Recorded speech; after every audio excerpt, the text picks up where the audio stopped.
It's been wonderful to watch you blossom. To watch you putting on your makeup. I know. Look at me. I mean, look at I got, I'm just boo-boo. I'm just boo-boo. And matching her clothes up. I'll never forget when we first got together. And Linda would walk out of something, and I'd think, oh my God. I said, oh no, girl, we got to work on you. Why? What? This works. No, that does not work.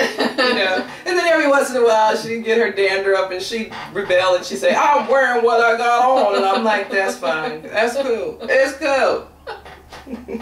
Well, she says I'm bohemian, so. Oh, she is. She is. Some of the things that she puts on and wears together, I'll tell you, I would never do. But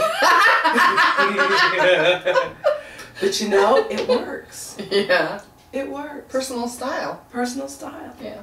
But I could definitely benefit from the more foo-foo feminine side because. But then I'm conservative in my dress style. Mm-hmm. I don't very conservative. Yes, my shoes, my belt, and my bag must match or coordinate. I do not wear black shoes with a brown belt. That's a no-no. And I do not wear white pants after Labor Day. Oh, we saw a gal today that had white pants that shouldn't have pants. Not only because it's after Labor Day, but not everybody can wear white pants. Not tight white. Remember those dimples we were talking about earlier that just aren't in these cheeks? I don't know what it is about white, but white will hug every flaw you got. And it was on this gal, wasn't it? Ooh. But you know what? We have so many options today. I'm always stunned when women walk out in things that just don't look good on them. And I'm like, why do people lie to them and tell them that look good?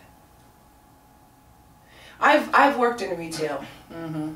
And the last place I worked was Lane Bryant, because I am a big girl.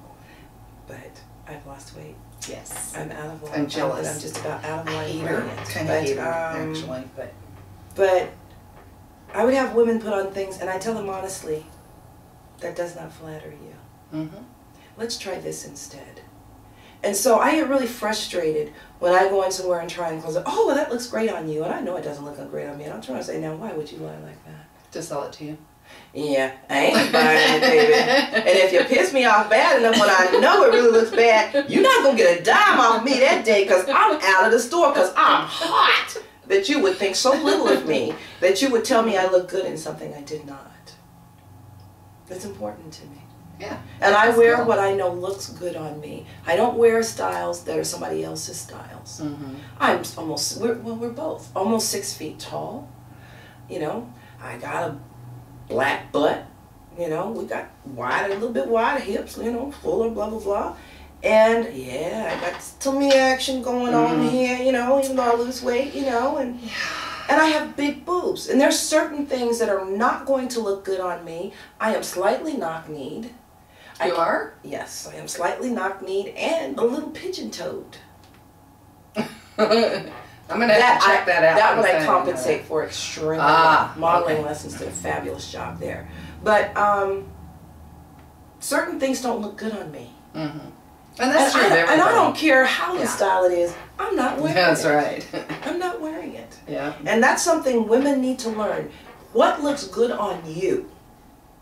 That's why in our style and fashion section, we're going to talk about different body types. I just found this really cool site, and it's called My Shape.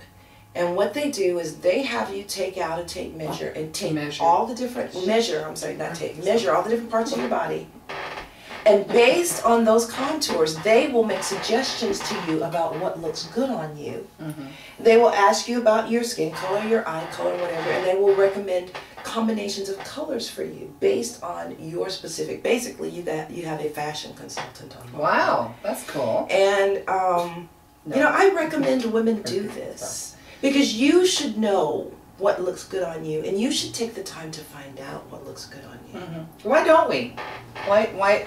Well, I mean, I guess I'm asking myself that question because I know why I didn't. I'll be honest. It just wasn't important to you. Well, it wasn't important because the guy I was married to Well, it's a combination of things, but first of all, it was important to look good when we were going out.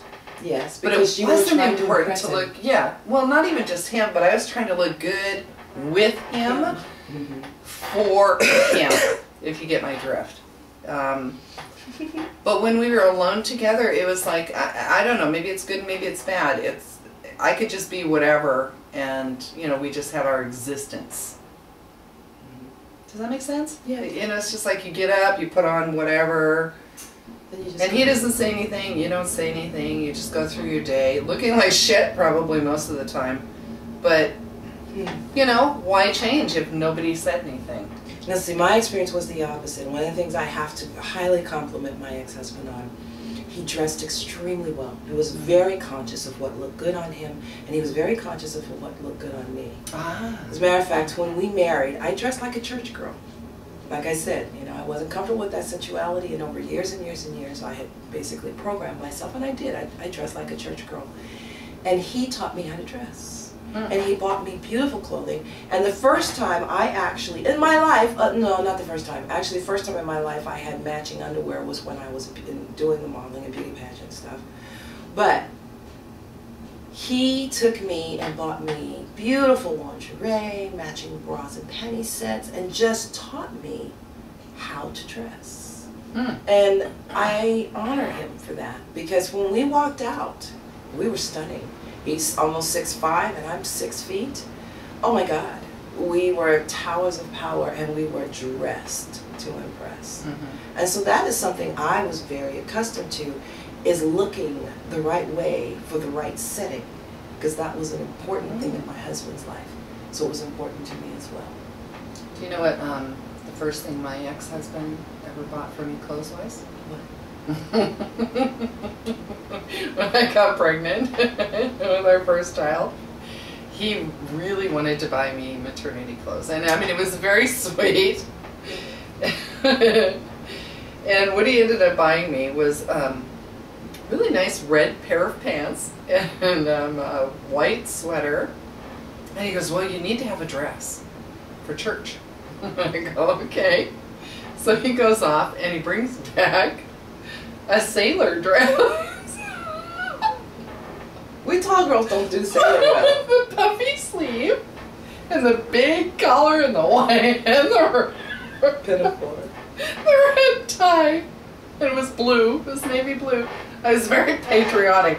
I didn't want to hurt his feelings. It was the first thing he ever wanted to buy me. So I wore it twice. Oh my. For him. I took it for the team. That was the only thing he ever bought me. He was excited about. So, yeah, it would have been a cute on Shirley Temple, but me, and at the time I looked like olive oil. Talking about not knowing yourself, I had permed my hair. SS olive oil. USS olive oil. I had my hair frizzed out in a perm, of course. These big hunking glasses that were like... Talk about being completely detached from who you are. Oh my.